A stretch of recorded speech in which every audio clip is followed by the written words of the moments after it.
Ahora dime quién es ese hombre que llevaba montado en mi Nmax. Ahora dime quién es ese hombre que llevaba montado en mi Nmax. Hi everyone. In this new video, I want to show you if it's worth it or not. Buy the Yamaha Nmax. Since I have traveled more than 1,000 kilometers, there are many things I have to tell you about this motorcycle, as many good as bad, as well as if it is suddenly worth it. Its price and availability. The first thing is that we are going to see the design of the motorcycle. Aesthetically, I like it. It feels like a very modern, robust motorcycle that steals a lot of attention. And basically, the back is where it practically marks everything. The first generation is quite different. The front part seems somewhat discreet to me, but still the bike is quite big. Quite wide in fact. And I'm going to comment on something on the screen. And likewise from the cane later, which is pretty cool. The first thing I would really like is passenger footrests. They feel like very poor quality. Just like the mirrors. The truth is horchata. But one of the things that I loved about this bike, and I haven't seen any comparison, it's the brake system. Well, apart from that, it has anti-lock braking system, which many know as ABS. As you can see, both have brake discs. The rear cushioning is super comfortable, but from the front, I tell you that a little tap something like that is going to feel very hard. I tell you personally, even though they are hydraulic, the truth is the suspension is too hard, but it has a huge advantage, and when you move a lot, it hasn't felt like the blocks and all that. Now the issue of the lights, and that's something that's true. This bike sets an example for those who like to put LED lights. Well, it only has LED lights, They are the main street lights, because the stationary ones and all that, all of those are regular halogen. Likewise the stop and all that, but above all it is that the light position is very well done, and likewise the highlight. It doesn't feel uncomfortable at all, and it is one of the things that I have loved the most. This bike has many things about this bike, such as the 12-volt socket, that you can connect memories. Things like that about the car in case you have it. It also has 2 glove compartments. One right has a cover, but the left I would like it to have it. One of the things I don't like is the gas tank. Well, it's perfect because it distributes weight, but you get scratched by looking at them there. As you can see, with barely 4,000 kilometers and already scratched. But hey, that doesn't matter. Besides, it also has a trunk, and the truth is extremely huge, and it is only pressed with a button, which is obviously with the wireless dongle. I'll explain that later. It is quite spacious. I liked it a lot, and in that sense, that motorcycle, as it is designed to make some trips, more or less long. But well, now the controls of the motorcycle. Well, first of all, on the left side there are high beams. They have the menu button. Besides, it has the typical whistle for the turn signals. The other is the gas saver. The other is the stationary or the intermittent ones. And finally the button to turn on. Since this one does not have a leg lighter, now the menu button that I tell you is to access. Basically for the trades, oil changes, to activate or deactivate, traction control system, to look at the battery voltage, etc. I like that part a lot, and it seems to me that, yes, it seems like technology for that bike. What stands out the most in technology, it is your wireless dongle. Since this type of key, just by having it close to the motorcycle, you can turn it on now. You can now open the drawer, the trunk and all that. Other than that, I'm going to show you a small example there, and that starts to make a sound like pi. When you move a few meters away and you don't has completely closed the switch. It starts to sound as you can see.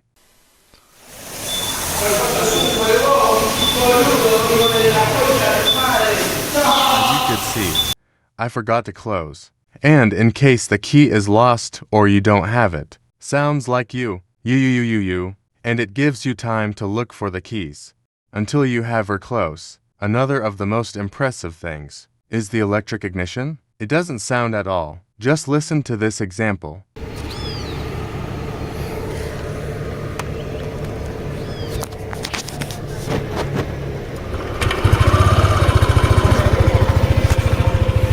One of the things I haven't been able to try yet. It is the YOLIS application, since they are given to notify messages, called revolutions, etc., etc. Now the moment of truth. What was it like to drive after more than 1,000 kilometers? With this Nmax, there are many things I must tell you about this. One of them has been above all, urban use. Since this is your main objective, so to speak, given that this motorcycle is made and exclusively for urban use, obviously you can travel with it, and it will be extremely comfortable. I say you for experience. The motorcycle offers you comfort, especially for a person like me, a little heavy so to speak. But the bike runs very well. It feels like it is a well-made bike, although obviously it's very plastic, but there I was getting a bit off track. But it is very easy to maneuver. It is easy to handle. It is automatic, in case many of you are wondering. And apart from that, how do you have that driver's footrest, either to stretch your feet or to, let's say, shrink your feet? I mean, it's a hoot. The truth is, gives that type comfort in urban use, since on other motorcycles, it is simply to get to the point, to point E. This Sopedo is like to do a little more, without getting bored easily. I also want to show you how it works, on a highway, or in a variant, and the truth is that it runs quite well. Its maximum speed is up to 110 kilometers per hour, at least what I have been able to do. Its autonomy has been from 100 to 180 kilometers per gallon. There I am going to show you a ratio from 0 to 100, but obviously it responds quite slowly, pushing the accelerator to the floor. But one of the things, as I told him from the beginning, it has been the issue of brakes. As I said, it has a traction control system, ABS, and not to mention that the two discs are brake discs, so therefore, this bike is not going to have braking problems, and there the motorcycle will respond quite well. For that part, I don't have any kind of problem. Now on topics in the off-go. The motorcycle. I do not recommend it well on uneven terrain, since as I also told you, the cushioning is quite hard, so therefore, any irregular ideas and all that, you probably have tire problems, or I can deflate it quickly. So, for use, so let's say rural, I absolutely do not recommend it at all, but obviously, the bike is going to respond well. But nevertheless, that is not, let's say, like your suitable terrain. And another thing, above all, it is very easy to manipulate, so therefore, that bike is a little heavy though. It is very easy to drive. It is agile in a fast city. And it is multi-purpose. And in that especially, that's what stands out the most about that bike.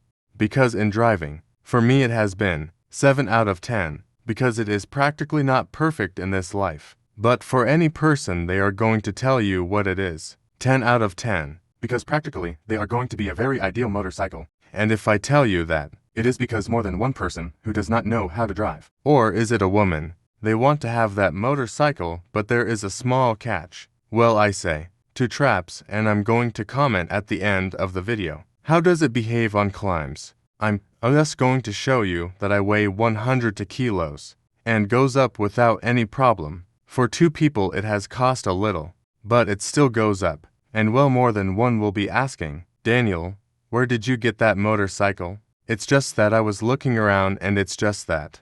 It is available, but very expensive second hand, and no more. I have to wait more than 6 months for them to deliver it to me. Very good question. First of all, the bike is available right now, 14.5 million. Before it cost 13 million. But second one is very hard to get, at a good price, since it increases to 2 or 3 million pesos, at least in my country. And it's due for a reason. First of all, this bike is hard to get, because of what we are suffering, a global product shortage. They're for clients or users, those who have bought it from a dealer. They had to wait up to 6 months because of what that bike is, brought from Indonesia. So therefore, there has been almost no transportation due to confinement, so many factories have had to close, etc., etc. Also, there are other components that are brought from other countries, especially from China, and then we have to delay production quite a bit. Now the million-dollar question. It was worth it. Walk 1,000 kilometers. I can keep dreaming. With this bike, despite global product shortages, despite the exorbitant prices, I really loved that bike. I loved it. Well, how can a motorcycle be improved more? In driving. In adding current technological things, so to speak. It's not technological for me, but above all that it is more avant-garde. And well, that motorcycle, despite everything, I think it's not worth it. For such exorbitant prices, at least that's what I think. But you will decide if you want to buy that motorcycle, or I don't hope it has been useful to you. Let me know with a like. Subscribe, activate the bell on everyone, and see you next time. Lo que me duele es que le di una Nmax y se pegaron los cachos, porque ellos dos son tal para cual y se pegaban los cachos. Lo que me duele es que le di una Nmax